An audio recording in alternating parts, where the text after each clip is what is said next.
Alright, this is a list of why the ministry is important. Number one, have you got to show for yourself? Why would you have something to show for yourself in ministry and not something else? Well, think about it. When the last day comes and the clocks all get to the end, the clock stops ticking, we'll stand up for the Almighty God. We're not going to have, think about it, you're not going to have bank accounts anymore. They're going to be taken from you. You're not going to, all the work you do to build up a business, well, guess what? Those businesses will be burned to the ground. They're going to perish in that final day. All the work you do to help people physically, if you're as a doctor, you can help somebody in a lot of ways. But guess what? When they stand for the Lord, all that help ain't going to help. They're still going to die. Stand for God. Number three. Oh, that was number one. Number two. Doesn't God deserve it? Number two is, what does God deserve? What does He deserve? See, God, He deserves everything. He's already done everything for us. He sent His Son. He flat out died and gave up everything, royalty, for us, so we could get another chance.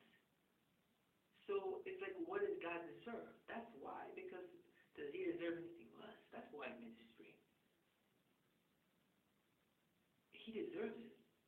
And I'm praying that God grants Himself what He deserves. I want to give Him what He deserves. And that is souls. That is love. That is granting Him what He wants. In His dream, He's God's dream. We read the Bible about God's dream. To evangelize the world. To preach the gospel to all creation. So that all men might hear. You know, Jesus' dream was go to all nations. His dream was that all men might hear. And that's why He deserves that. He deserves His dream becoming a reality. And I want to have a part to do with that. Number three.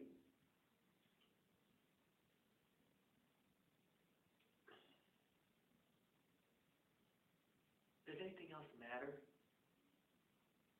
Does anything else really matter?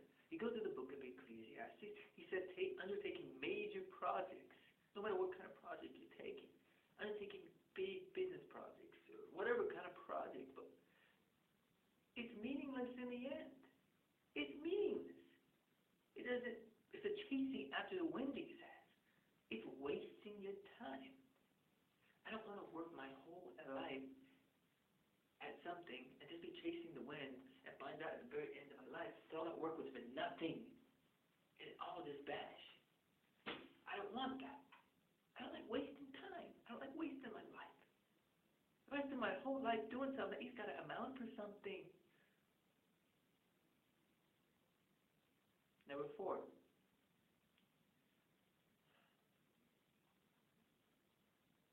Who else is going to do it? Who else is going to do it? Where are the people who are going to do it? You look around, who do you see that's really evangelizing the world? Who's doing it? I mean, yeah, you see a couple remnant groups popping up in different places. You see a couple mission teams maybe baptizing one person a week, but that's it. You don't see major progress. You don't see real multiplication. You don't see it. That's why. Because here's the thing. Where are the people who are going to make his dream become a reality? Where are the people? This is why.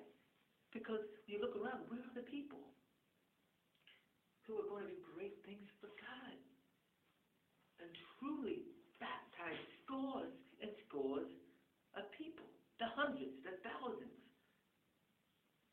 the tens of thousands, plant churches all over the place, but not just some little struggling church, but growing churches, moving churches.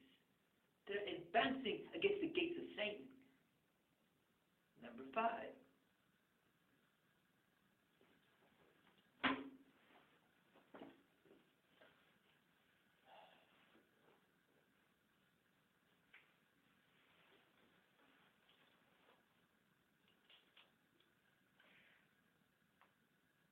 Is there any other way to be more like Jesus? Is there any other way that you can imitate Jesus closer and better than the ministry? Is there any way that you could do what he did, walk like he did, talk like he did, and do things like him more than being in the ministry? Number 6. What's going on today? What kind of danger are people in today? How many people are on the road to hell right now? How many people have no chance of making it to heaven?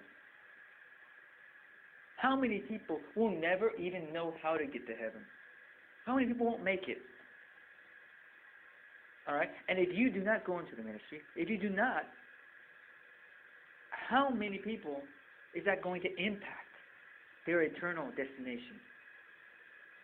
Okay? It's an emergency. We're living in an emergency. How many people will flat out be lost for eternity if you do not?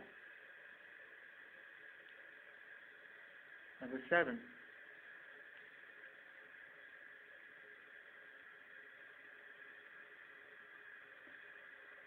How many temptations are you going to be subject to and in danger of losing heaven if you do not go into the ministry?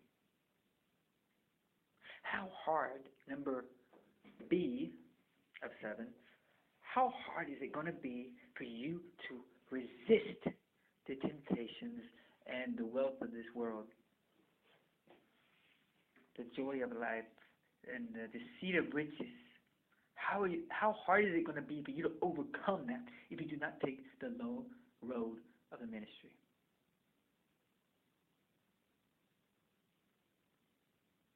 B or C. Now, how hard is it going to be for you to not? How hard is it going to be for you to resist the temptations of this life